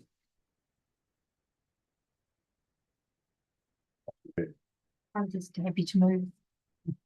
Want to speak? Yes, I'd just like to, well, I'm pleased that we've got to this point, and I think our community will be pleased that we've got to this point as well, because I'm just listening to a lot of the comments. There's a perceived subjectivity. There's I think we're moving to weight-based moves away from that perception that, you know, there's an accuracy and an equity. And I just want to commend our officers who have navigated the last few months with obviously increased volumes going into the Waipokoro transfer station, the installation of the Weybridge, and yeah, I think we're moving in the right direction. And yeah, like I said, I can't wait to roll out that table tonight. But yeah, anyway, congratulations, and yeah, I'm happy to move. Yeah, I'd say, yeah, it's a great report, and it's just going to make things so much simpler there. I've witnessed myself a few arguments with contractors, staff on the size of their load in their vehicles or their SUVs or in the trailer. So this is just going to make it a lot easier operationally for the staff, and well done, team. I'll just add that, you know, with the investment of a Weybridge, we could be using it. And there's a lot more work to be done here, but you know, I'm in support of speeds and judging on weight base, and for set the rates for next year. I think we need to have a really good look at this. Other options are available to make this whole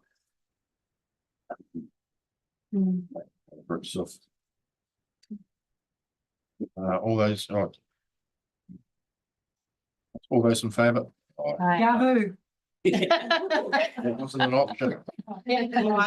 Roll out that comms plan. Thank you. Well done, Rob.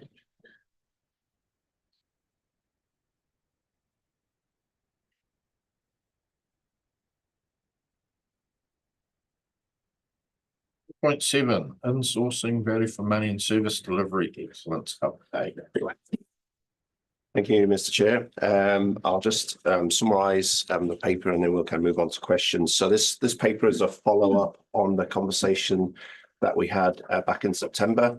elected members will remember that we'd got the Resolve group to do a piece of work for us, kind of taking a broader view of what's going on nationally around delivery of infrastructure. And Cron came to our meeting and presented to us on the on that insourcing and what we needed to do internally as a client.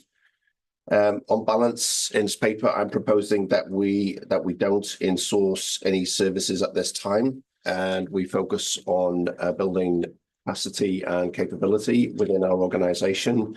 I've used that term "smart clients," which is a term that's used quite a bit in our infrastructure sector. The paper sets out the areas of focus and how we are operationalising the accountable delivery, which is on the elected members' priorities board for the next 3 years. And also the paper sets out the progress that we're making in these areas. And I'd just like to say I'm really proud of what the team are doing in this space and the amount of progress that they've made across these various areas. But acknowledging that it will take, this is a 3-year journey, and it will take time. But I'm seeing some really good progress being made, and some of which you'll be seeing today in workshops and in papers. So over to questions. Thank you.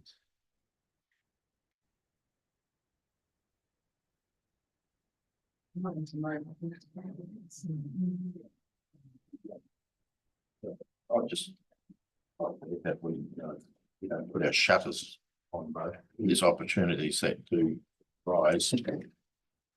Thinking outside this model.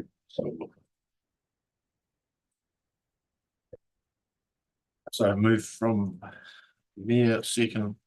That's the Monahan. Anything else to add? Actually, it was really not, aside from the paper that we'd done on this, it was actually just really nice to see the bullet pointed out list of the work we're doing around that accountable delivery and the capability building within the teams. And that was just a maturity of reporting around how you as an executive team are driving the strategy of the business forward. And it was just it gave a lot of confidence that what we're asking is coming to fruition in a variety of ways, and you're juggling it across multiple fronts. And just I think that's pretty awesome. And I think we're starting to see some wheels get some traction, and I just think we'll just start to see even more of this approach. So I think we're on the right track. Else?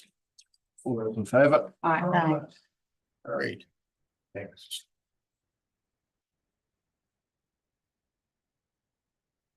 Next item is the date of the next meeting. That's still confirmed, and we'll move into the excluded of the items that we're discussing. Very short to them.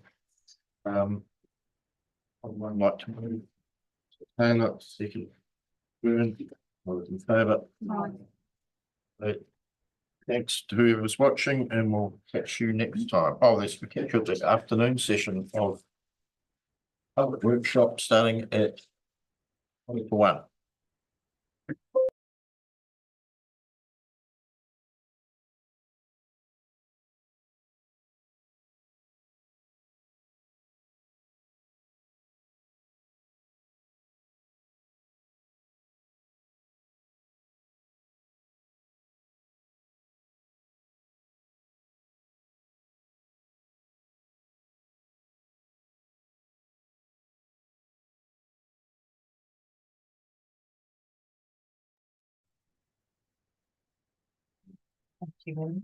Oh, I can't go anywhere. We would